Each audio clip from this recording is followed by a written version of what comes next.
Stargirl, a new series that I am fairly certain is going to be in the Arrowverse, starring Luke Wilson and Breck Basinger.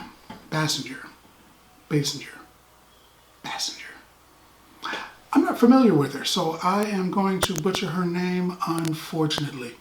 This is another show in the Arrowverse. I'm almost positive it's in the Arrowverse, where they're bringing comic book superheroes to life on the small screen. I think this one is done as well as Flash. Maybe not as well. At least I've only seen one episode, so maybe not as well as Black Lightning, which I think is their best show, followed closely by Flash. I think this one is going to be in their top three. It stars a young lady who finds a staff, a magical, scientific, superhero type staff that grants its owner certain powers and abilities. She can fly, she's stronger, she can control the staff with her mind, but maybe the staff can move on its own because maybe it is sentient. Who knows yet? Maybe comic book readers know, but who knows yet? She is new to town. She has to go out and make friends, and it seems like the people that she's becoming friends with are going to be the new vanguard of superheroes. The old group of superheroes called the Justice Society were taken out by a group of villains led by a dude named Icicle.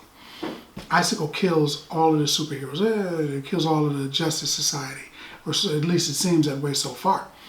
The Justice Society is the team that brought forth the Justice League. I'm sure you're familiar with the Justice League.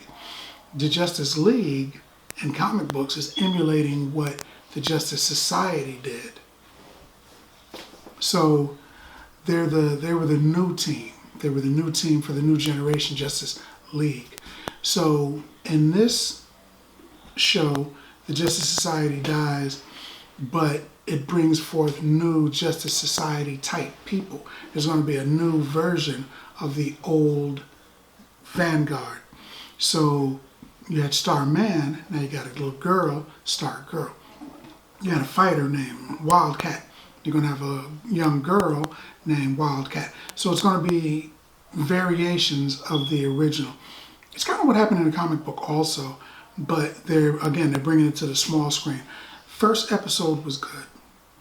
I think they kind of dived into her having the staff and the superpowers a little quick, but it was worth it. I mean, with, like say, Flash, he got his abilities in another show. He got his abilities on Arrow, and then it comes over to Flash and they explain all of this stuff.